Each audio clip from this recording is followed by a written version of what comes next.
사랑받을 만해야 사랑받는 세상에서 하나님은 왜 그냥 당신을 사랑하실까? 여러분, 안녕하세요. 오늘 이 시간 한 가지 질문을 드리고 싶습니다. 여러분은 지금 있는 그대로의 모습으로 사랑받고 있다고 느끼십니까? 아니면 무언가를 더 해내야, 더 나은 사람이 되어야 사랑받을 수 있다고 생각하십니까? 우리가 살아가는 이 세상은 참으로 냉정합니다.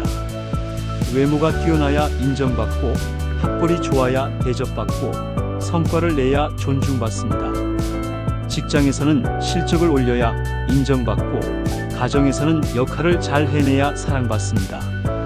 심지어 교회 안에서도 이런 문화가 스며들어 있습니다. 열심히 봉사해야, 헌금을 많이 해야, 기도를 오래 해야, 성경을 많이 알아야 하나님께 인정받는다고 생각합니다. 그래서 우리는 늘 불안합니다. 내가 충분히 잘하고 있는 걸까? 내가 사랑받을 만한 사람일까? 이런 질문들이 우리를 끊임없이 괴롭힙니다. 지치셨죠? 숨 쉴 틈도 없이 달려야 하는 삶이 버겁지 않으십니까? 늘 부족하다는 느낌, 늘 뒤처진다는 불안감이 무겁지 않으십니까? 하지만 오늘 전하고 싶은 소식이 있습니다. 하나님은 이 세상과 전혀 다른 방식으로 우리를 대하신다는 것입니다. 하나님은 우리의 성과를 보시는 분이 아닙니다. 우리의 조건을 따지시는 분이 아닙니다. 하나님은 그냥 우리의 존재 자체를 사랑하시는 분입니다. 이것이 어떻게 가능한 일일까요? 함께 하나님의 마음을 들여다보겠습니다. 먼저 창세기 1장으로 돌아가 보겠습니다. 하나님께서 세상을 창조하신 이야기가 나옵니다. 하나님은 빛을 만드시고 하늘과 땅을 만드시고 식물과 동물을 만드셨습니다. 그리고 마지막으로 사람을 만드셨습니다. 창세기 1장 31절에 이런 말씀이 나옵니다. 하나님이 지으신 그 모든 것을 보시니 보시기에 심히 좋았더라. 여기서 주목해야 할 것이 있습니다. 하나님께서 사람을 만드시고 심히 좋았더라고 하신 그 순간 사람은 아무것도 하지 않았습니다. 아담과 하와는 아직 아무 성과도 내지 않았습니다. 아무 업적도 쌓지 않았습니다. 봉사도 하지 않았고 기도도 하지 않았고 선한 일도 하지 않았습니다. 그저 존재했을 뿐입니다. 그런데 하나님은 그들을 보시고 심히 좋았더라고 하셨습니다. 이것이 무엇을 의미합니까? 하나님께는 우리의 존재 자체가 기쁨이라는 뜻입니다. 우리가 무엇을 해내느냐가 아니라 우리가 존재한다는 그 사실만으로도 하나님은 기뻐하신다는 것입니다. 부모가 갓난아기를 바라보는 마음을 생각해 보십시오. 아기는 아무것도 하지 못합니다. 스스로 밥을 먹지도 못하고 걷지도 못하고 말도 하지 못합니다. 오히려 부모에게 끊임없이 손이 갑니다. 밤새 울어대고 기저귀를 갈아달라 하고 안아달라고 합니다. 그런데 부모는 그 아기를 보며 행복해합니다. 아기가 무엇을 해서가 아닙니다. 아기가 거기 있다는 것만으로 그 존재 자체가 부모에게는 기쁨입니다. 아기가 숨 쉬는 것만 봐도 감사합니다. 아기가 잠든 모습을 보는 것만으로도 행복합니다. 아기가 눈을 뜨고 자신을 바라보는 순간 부모의 마음은 녹아내립니다. 하나님께서 우리를 보시는 시선이 바로 그렇습니다. 하나님은 우리가 무엇을 해내느냐로 우리를 평가하지 않으십니다. 우리의 존재 자체를 사랑하십니다. 우리가 숨 쉬는 것, 살아있는 것 자체가 하나님께는 기쁨입니다. 그런데 인간이 죄를 지었습니다. 하나님과의 관계가 깨어졌습니다. 이때 하나님은 어떻게 하셨습니까? 포기하지 않으셨습니다. 오히려 관계를 회복하기 위해 엄청난 대가를 치르셨습니다. 자신의 아들을 이 땅에 보내신 것입니다. 요한복음 3장 16절 말씀처럼 하나님은 세상을 이처럼 사랑하사 독생자를 주셨습니다. 이것은 무엇을 의미합니까? 하나님께 우리는 그만한 가치가 있다는 뜻입니다. 하나님의 아들을 주실 만큼 소중한 존재라는 것입니다. 것입니다. 생각해 보십시오. 우리가 무언가를 위해 우리의 가장 소중한 것을 내어줄 때가 언제입니까? 그것이 정말로 우리에게 중요할 때입니다. 그것이 우리에게 가치가 있을 때입니다. 하나님께서 독생자를 주셨다는 것은 우리가 하나님께 그만큼 소중하다는 의미입니다. 여러분, 이것을 깊이 생각해 보십시오. 하나님은 우리가 완벽해서 사랑하시는 것이 아닙니다. 우리가 성과를 내서 사랑하시는 것이 아닙니다. 우리가 자격이 있어서 사랑하시는 것이 아닙니다. 그냥 우리이기 때문에 사랑하십니다. 우리의 존재 자체의 가치를 두시기 때문입니다. 세상은 우리에게 끊임없이 말합니다. 더 예뻐야 해, 더 똑똑해야 해, 더 성공해야 해, 더 많이 가져야 해. 그래야 사랑받을 수 있다고, 인정받을 수 있다고 말합니다. 그래서 우리는 평생 그 기준에 도달하기 위해 애씁니다. 하지만 그 기준에 도달하는 순간 또 다른 기준이 나타납니다. 끝이 없습니다. 우리는 영원히 충분하지 않습니다. 이런 세상의 정서가 신앙 안으로 들어올 때 문제가 생깁니다.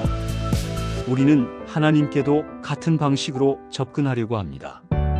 더 열심히 기도해야 해, 더 많이 헌금해야 해, 더 많이 봉사해야 해. 그래야 하나님께 인정받을 수 있다고 생각합니다. 하지만 이것은 하나님을 오해하는 것입니다. 하나님은 우리의 종교적 성과를 보시는 분이 아닙니다. 하나님은 우리의 마음을 보십니다. 우리와의 관계를 원하십니다. 이제 하나님이 우리를 대하시는 방식에 대해 조금 더 깊이 들어가 보겠습니다. 한 가지 비유를 들어보겠습니다. 포크레인이라는 중장비가 있습니다. 이 기계는 흙을 파는 일을 아주 빠르고 효율적으로 해냅니다. 사람이 삽으로 하루 종일 파야 할 일을 포크레인은 몇 분 만에 해치웁니다. 그런데 아버지가 어린 아들에게 삽을 쥐어줍니다. 아빠랑 같이 흙 파볼까? 아이는 작은 삽으로 열심히 흙을 파기 시작합니다. 그런데 아이가 파는 속도는 느립니다. 삽질도 서툽니다. 흙을 파다가 놓치기도 하고 엉뚱한 곳을 파기도 합니다. 만약 효율만 생각한다면 아버지는 아이에게 이렇게 말해야 할 것입니다. 너는 비켜 있어. 아빠가 포크레인으로 빨리 끝낼게. 하지만 아버지는 그렇게 하지 않습니다. 아이와 함께 삽질하는 그 시간이 좋습니다. 아이가 서툴게 흙을 파는 모습을 보며 미소 짓습니다. 아이의 손을 잡고 삽질하는 방법을 알려줍니다. 아이가 흙을 조금 파내면 잘했어. 우리 아들 최고야라고 칭찬합니다. 아이가 힘들어하면 잠깐 쉬자고 하며 물을 마시게 합니다. 아버지에게 중요한 것은 흙을 빨리 파는 것이 아닙니다. 아들과 함께하는 그 시간입니다. 아들의 성장을 지켜보는 그 순간입니다. 아들과의 관계를 쌓아가는 그 경험입니다. 하나님께서 우리를 대하시는 방식이 바로 이렇습니다. 하나님은 전능하신 분이십니다. 하나님께서 원하신다면 모든 일을 순식간에 하실 수 있습니다. 우리의 도움이 전혀 필요 없으십니다. 사실 우리가 하나님을 도울 수 있는 것은 아무것도 없습니다. 그런데 하나님은 우리를 부르십니다. 나와 함께 일하자. 나와 함께 이 세상을 변화시키자. 우리는 서툽니다. 실수도 많이 합니다. 하나님의 일을 제대로 해내지 못할 때도 많습니다. 오히려 일을 망쳐버릴 때도 있습니다. 하지만 하나님은 우리를 기다려 주십니다. 우리와 함께 걸어가십니다. 우리의 서툰 모습을 보시며 미소 지으십니다. 우리가 넘어지면 일으켜 세워주십니다. 우리가 지치면 쉬게 하십니다. 왜 그럴까요? 하나님께 중요한 것은 일의 효율이 아니라 우리와의 관계이기 때문입니다. 하나님은 일을 빨리 끝내려고 우리를 쓰시는 분이 아닙니다. 우리와 함께하기를 원하시는 분입니다. 우리와의 관계를 원하시는 분입니다. 이것이 하나님의 마음입니다. 마태복음 11장 28절에서 예수님은 이렇게 말씀하십니다. 수고하고 무거운 짐진 자들아 다 내게로 오라 내가 너희를 쉬게 하리라. 여기서 예수님은 일 잘하는 자들아 오라고 하지 않으셨습니다. 자격 있는 자들아 오라고 하지 않으셨습니다. 성과를 낸 자들아 오라고 하지 않으셨습니다. 수고하고 무거운 짐진 자들아라고 하셨습니다. 지친 사람, 힘든 사람, 짐을 진 사람을 부르신 것입니다. 그리고 내가 너희를 쉬게 하리라고 약속하셨습니다. 이것이 하나님의 초대입니다. 조건 없는 초대입니다. 자격을 따지지 않는 초대입니다. 그냥 오라는 초대입니다. 생각해 보십시오. 만약 하나님께서 효율만 생각하신다면 우리를 부르실 이유가 없습니다. 하나님 혼자 하시는 것이 훨씬 빠르고 완벽할 테니까요. 하지만 하나님은 우리를 부르십니다. 왜냐하면 하나님은 우리와 함께하기를 원하시기 때문입니다. 우리와의 관계를 원하시기 때문입니다. 이것을 이해할 때 우리의 신앙생활이 완전히 달라집니다. 더 이상 하나님께 인정받기 위해 애쓰지 않아도 됩니다. 더 이상 종교적 성과를 올리려고 하지 않아도 됩니다.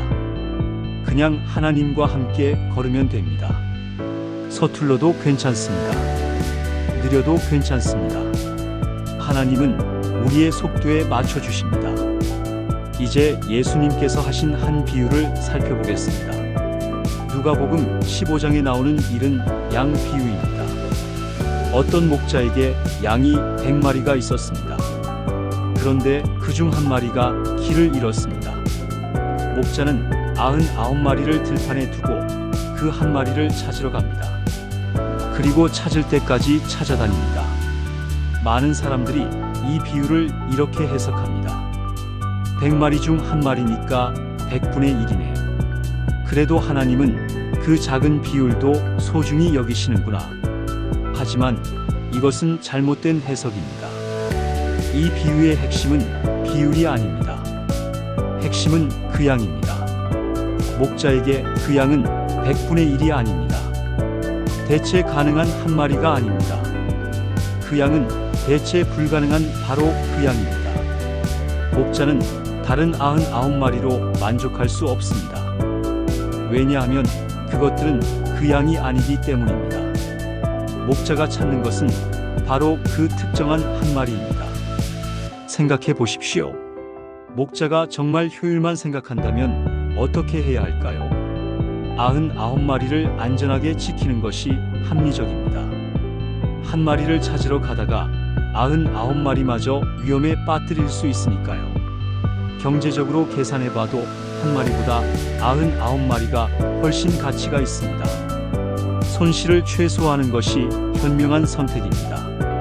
하지만 목자는 그렇게 하지 않습니다. 목자는 99마리를 두고 그 한 마리를 찾으러 갑니다. 왜냐하면 그 양은 목자에게 단순히 100분의 1이 아니기 때문입니다. 그 양은 목자가 알고 있는 특정한 양입니다. 목자는 그 양의 습성을 압니다. 그 양이 어디로 갔을지 짐작할 수 있습니다. 그 양이 얼마나 두려워하고 있을지 느낄 수 있습니다. 그 양의 울음소리를 알아듣습니다. 목자에게 그 양은 대체 불가능합니다. 그 양만이 가진 특별함이 있습니다. 목자는 그 양을 찾을 때까지 멈추지 않습니다. 산을 헤매고 골짜기를 뒤지고 가시덤불을 헤치며 찾아다닙니다. 그리고 마침내 그 양을 찾았을 때 목자는 기뻐하며 어깨에 메고 돌아옵니다. 이것이 하나님께서 우리를 보시는 시선입니다. 하나님께 우리는 많은 사람들 중 한 명이 아닙니다. 대체 가능한 존재가 아닙니다. 하나님께 우리는 대체 불가능한 바로 그 사람입니다. 여러분, 이것을 깊이 받아들이시기 바랍니다. 하나님께 여러분은 특별합니다. 유일합니다. 대신할 수 있는 사람이 없습니다. 하나님은 바로 여러분을 찾으십니다. 다른 누구도 아닌 여러분을 원하십니다. 세상에는 80억 명이 넘는 사람들이 살고 있습니다. 중에는 여러분보다 더 똑똑한 사람도 있을 것입니다. 더 재능 있는 사람도 있을 것입니다. 더 헌신적인 사람도 있을 것입니다. 더 기도를 잘하는 사람도 있을 것입니다. 더 성경을 잘 아는 사람도 있을 것입니다. 하지만 하나님께 그들은 여러분을 대체할 수 없습니다. 왜냐하면 그들은 여러분이 아니기 때문입니다. 하나님은 여러분을 원하십니다. 바로 여러분을 사랑하십니다. 이사야 43장 4절에서 하나님은 이렇게 말씀하십니다. 내가 내 눈에 보배롭고 존귀하며 내가 너를 사랑하였은지 내가입니다. 바로 여러분입니다. 하나님께 여러분은 보배롭습니다. 존귀합니다. 사랑받는 존재입니다. 조건이 아닙니다. 자격이 아닙니다. 성과가 아닙니다. 그냥 여러분이기 때문입니다. 이 진리를 받아들이는 것이 쉽지 않다는 것을 압니다. 우리는 너무 오랫동안 조건부 사랑에 익숙해져 왔습니다. 무언가를 해내야 사랑받는다고 배워왔습니다. 부모님은 우리가 성적이 좋을 때 기뻐하셨습니다. 선생님은 우리가 말을 잘 들을 때 칭찬하셨습니다. 친구들은 우리가 재미있거나 도움이 될 때 함께했습니다. 직장 상사는 우리가 실적을 올릴 때 인정해 줬습니다. 배우자도 우리가 역할을 잘할 때 만족해했습니다. 그래서 우리는 자연스럽게 이렇게 생각하게 됩니다. 사랑은 조건부다. 내가 무언가를 해야 사랑받을 수 있다. 하지만 하나님의 사랑은 다릅니다. 하나님의 사랑은 조건이 없습니다. 로마서 5장 8절은 이렇게 말씀합니다. 우리가 아직 죄인 되었을 때에 그리스도께서 우리를 위하여 죽으심으로 하나님께서 우리에 대한 자기의 사랑을 확증하셨느니라. 우리가 아직 죄인 되었을 때입니다. 우리가 변하기 전에, 우리가 나아지기 전에, 우리가 자격을 갖추기 전에 예수님은 이미 우리를 위해 죽으셨습니다. 이것이 하나님의 사랑입니다. 선행되는 사랑입니다. 우리가 먼저 사랑한 것이 아니라 하나님께서 먼저 사랑하신 것입니다. 그렇다면 우리는 이것을 어떻게 받아들여야 할까요? 우리는 어떻게 살아야 할까요? 첫째로 자격 불안을 내려놓아야 합니다. 많은 사람들이 끊임없이 자신에게 묻습니다. 내가 충분한가? 내가 자격이 있는가? 그리고 스스로 충분하지 않다고 결론 내립니다. 더 열심히 해야 해. 더 나아져야 해. 더 완벽해져야 해. 하지만 하나님은 우리의 자격을 보지 않으십니다. 우리가 충분한지 따지지 않으십니다. 하나님은 그냥 우리를 사랑하십니다. 둘째로 종교적 성과주의를 내려놓아야 합니다. 신앙생활을 체크리스트처럼 여기는 것을 멈춰야 합니다. 오늘 기도했나? 체크. 오늘 성경 읽었나? 체크. 오늘 봉사했나? 체크. 오늘 전도했나? 체크. 이것은 하나님께서 원하시는 방식이 아닙니다. 하나님은 우리의 종교적 성과를 원하시는 것이 아니라 우리와의 관계를 원하십니다. 셋째로 동행을 받아들여야 합니다. 하나님께서 우리와 함께 걸으시기를 원하신다는 것을 믿어야 합니다. 우리가 완벽해져야 하나님과 함께 걸을 수 있는 것이 아닙니다. 지금 이 순간 있는 그대로의 우리와 하나님은 함께 걸으실 수 있습니다. 그렇다면 구체적으로 어떻게 해야 할까요? 오늘부터 신앙생활을 다르게 바라보시기 바랍니다. 의무가 아니라 관계로 바라보십시오. 성과가 아니라 동행으로 바라보십시오. 아침에 눈을 뜨면 이렇게 기도해 보십시오. 하나님, 오늘 하루 저와 함께 걸어주세요. 무언가를 해내겠다고 다짐하지 마십시오. 오늘 얼마나 기도하겠다. 오늘 성경을 몇 장 읽겠다.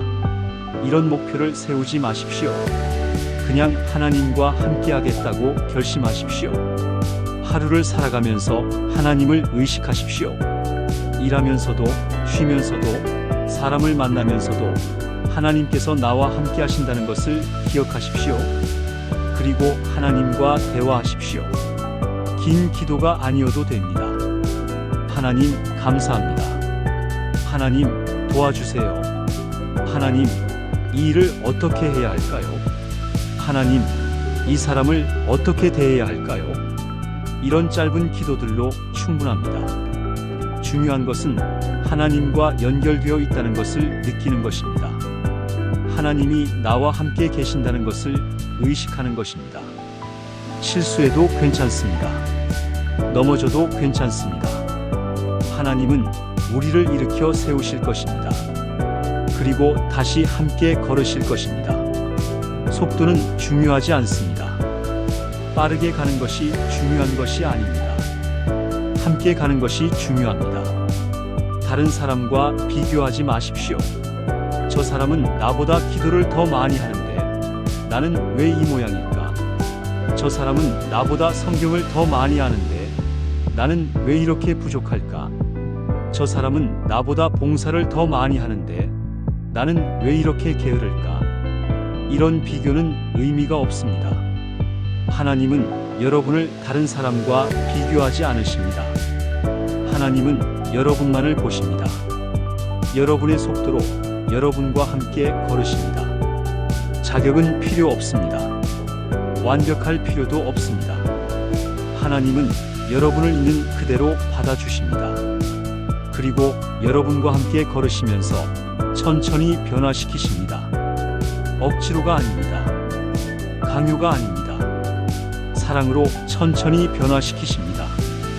마치 아버지가 아들과 함께 삽질하면서 자연스럽게 방법을 알려주듯이 하나님도 우리와 함께 걸으시면서 우리를 변화시키십니다. 우리가 깨닫지도 못하는 사이의 말입니다. 어느 날 뒤돌아보면 우리는 변해 있을 것입니다. 예전과는 다른 사람이 되어 있을 것입니다. 하지만 그것은 우리가 억지로 노력해서가 아닙니다. 하나님과 함께 걸으면서 자연스럽게 변화된 것입니다. 여러분이 해야 할 일은 단 하나입니다. 하나님과 함께 걷는 것입니다. 매일 아침 하나님을 바라보고 오늘도 함께 해주세요 라고 말하는 것입니다. 그것으로 충분합니다. 하나님은 여러분과 함께 하실 것입니다. 여러분의 손을 잡고 함께 걸으실 것입니다. 여러분이 지치면 쉬게 하실 것입니다. 여러분이 넘어지면 일으켜 세우실 것입니다. 여러분이 길을 잃으면 찾아주실 것입니다. 왜냐하면 하나님은 여러분을 사랑하시기 때문입니다. 조건 없이, 자격 없이 그냥 여러분이기 때문에 사랑하시기 때문입니다. 이것이 오늘 전하고 싶은 메시지입니다. 여러분은 사랑받을 만해서 사랑받는 것이 아닙니다. 여러분은 그냥 사랑받습니다. 하나님께 여러분은 존재 자체로 소중합니다. 대체 불가능한 바로 그 사람입니다. 하나님은 여러분과 함께 걷기를 원하십니다. 속도보다 동행을, 자격보다 관계를 원하십니다. 효율보다 함께함을, 성과보다 사랑을 원하십니다.